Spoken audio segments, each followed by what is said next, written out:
जिला शिल्प केन्द्र पक्षर उद्योगी दिवस पालन। उद्योगी सप्ताह पालन अवसर में जिला शिल्प केन्द्र कटक पक्षर ओसिया सम्मिलनी कक्ष उद्योगी दिवस पालन हो जाइछि।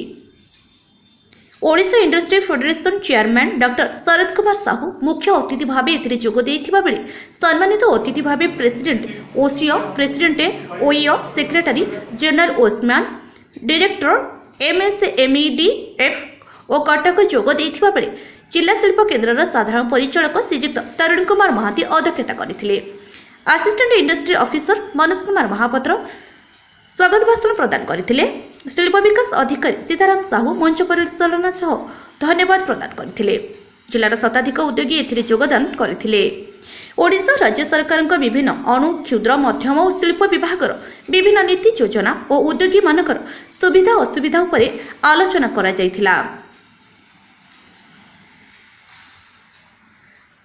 कटक प्रताप चंद्र सेनापति रिपोर्ट, गुगल न्यूज।